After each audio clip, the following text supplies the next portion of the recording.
के दौर में ब्रेस्ट कैंसर एक ऐसा मुद्दा होता जा रहा है जिस पर ना लोग खुलकर बात कर पाते हैं, न सही से इसका इलाज करवा पाते हैं। ऐसे जानलेवा बीमारी को लगातार नजरअंदाज करने की वजह से हजारों लाखों जानें आए दिन जा रही हैं।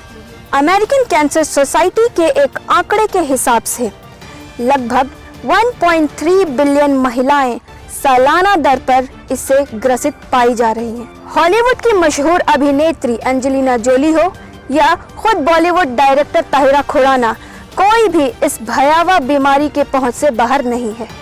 तो आज हमें इस मुद्दे पर खुलकर जानकारी देने के लिए लखनऊ स्थित SGPGI के मशहूर breast cancer surgeon doctor Gyanchand खुद मौजूद हैं।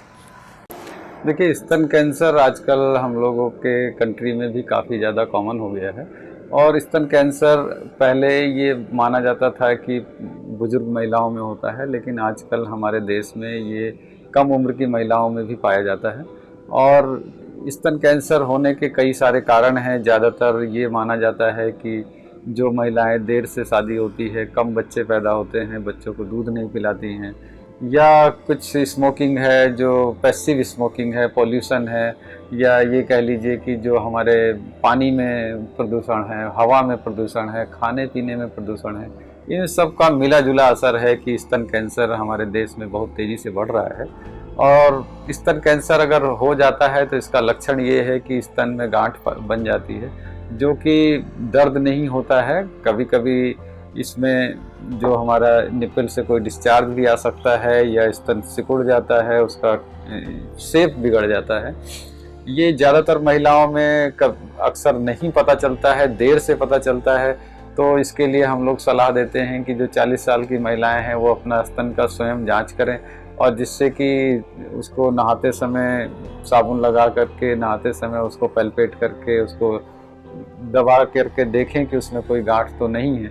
अगर कोई गांठ पाई जाती है तो वो अपने डॉक्टर से तुरंत सलाह कर सकती हैं। स्तन कैंसर होने पर इसमें जो हमारा स्तन, महिलाओं के स्तन में गांठ जो होती है, इसके साथ में जो कांख में भी गांठें आ जाती हैं, और ये कैंसर फैल जाता है। कभी कभी तो ये फेफड़ों में भी फैल सकता है, हड्डियों में फैल सकता है, लीवर में और पेट में कई जगह फैल सकता है। तो इसको अगर जल्दी से डायग्नोस कर लिया जाए तो इससे हम काफ़ी लाइफ को सेव कर सकते हैं और इससे जीवन को बचाया जा सकता है। तो यही सलाह दी जाती है कि अगर स्तन में कोई गांठ आती है तो डॉक्टर से सलाह करें। डॉक्टर इसके लिए खुद से एग्जामिन करते हैं, अल्ट्रासाउंड करा के देख लेते हैं या मैमोग्राफी करा लेते हैं, और अगर कोई गांठ होती है तो उसमें सुई डाल के जांच कर लेते हैं या उसका ट्रू कट बायोप्सी ले लेते हैं। तो कोर बायोप्सी लेकर के उसका टाइप, किस टाइप का कैंसर है, क्या है, कितना, अगर वो बड़ा कैंसर है, बड़ा ट्यूमर है, तो इसकी और भी जांचें करके देखते हैं कि ये कैंसर फैला तो नहीं है। इसके लिए CT स्कैन है सीने का, और बोन स्कैन है पूरी हड्डियों का, अल्ट्रासाउंड है, या CT स्कैन पेट का है, या पेट स्कैन करके भी देखा जा सकता है कि शरीर में कहीं और तो नहीं फैल गया है।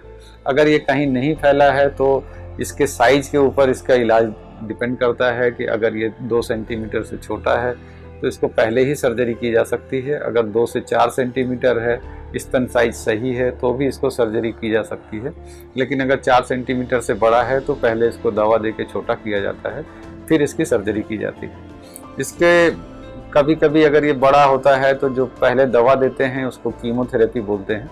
कीमोथेरेपी में कैंसर से रिलेटेड दवाइयाँ दी जाती हैं, जिससे कैंसर का साइज छोटा हो जाता है, और कभी कभी ये पूरी तरह से गल भी जाता है। तो जो कीमोथेरेपी देने के बाद में जो ट्यूमर बचता है या ट्यूमर नहीं भी बचता है तो भी इसमें सर्जरी की ज़रूरत होती है।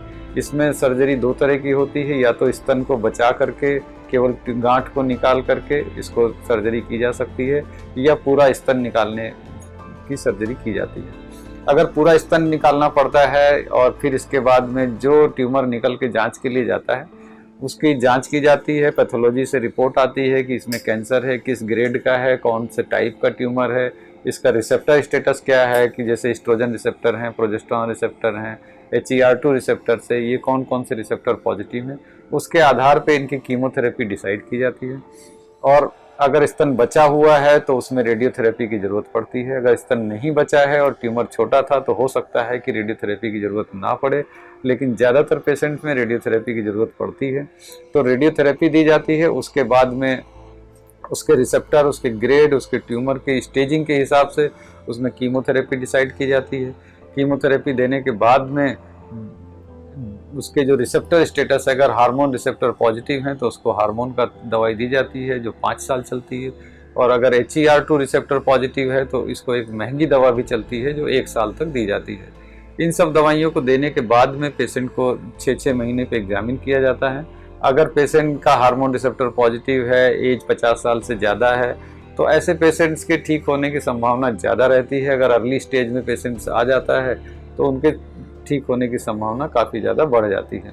इसीलिए महिलाओं को सलाह दी जाती है कि वो जल्दी से जल्दी, अगर उनको कोई भी गांठ पता चलती है तो डॉक्टर्स को संपर्क करें, अपना स्तन की जांच करते रहें। अगर कोई भी गांठ उनको मिलती है तो डॉक्टर से संपर्क करके उसका उचित इलाज कराएं। बहुत ज़्यादा घबराने की ज़रूरत नहीं है, लेकिन हाँ, उचित इलाज और उचित जगह पे कराने की ज़रूरत है। उसको किसी भी ऐसे अनट्रेंड आदमी से उसका इलाज ना कराएं, या कहीं झोला छाप के पास जा कर के उसको चीरा ना लगवाएं। उसको जा कर के एक जो उचित और अनुभवी डॉक्टर हैं उनको दिखा करके उसका उचित इलाज कराएं। सर्जरी की ज़रूरत है, कीमोथेरेपी की ज़रूरत है, रेडियोथेरेपी की ज़रूरत है, टारगेटेड थेरेपी की, हार्मोन थेरेपी की, जो भी थेरेपी की ज़रूरत है उसका कंप्लीट पालन करें। उसका सुनिश्चित करें कि उसका पूरी तरह से इलाज लें, और इलाज होने के बाद में जो भी डॉक्टर उसमें सलाह देते हैं कि आपको खाने पीने में क्या क्या परहेज कीमोथेरेपी के दौरान रखना है, क्या क्या परहेज आपको रेडियोथेरेपी के दौरान रखना है, क्या परहेज आपको सर्जरी के टाइम पे रखना है, तो जो जो परहेज बताते रहें उसका सही से पालन करें, पूरा इलाज करें, तो इसमें काफ़ी अच्छा रिजल्ट भी संभव है।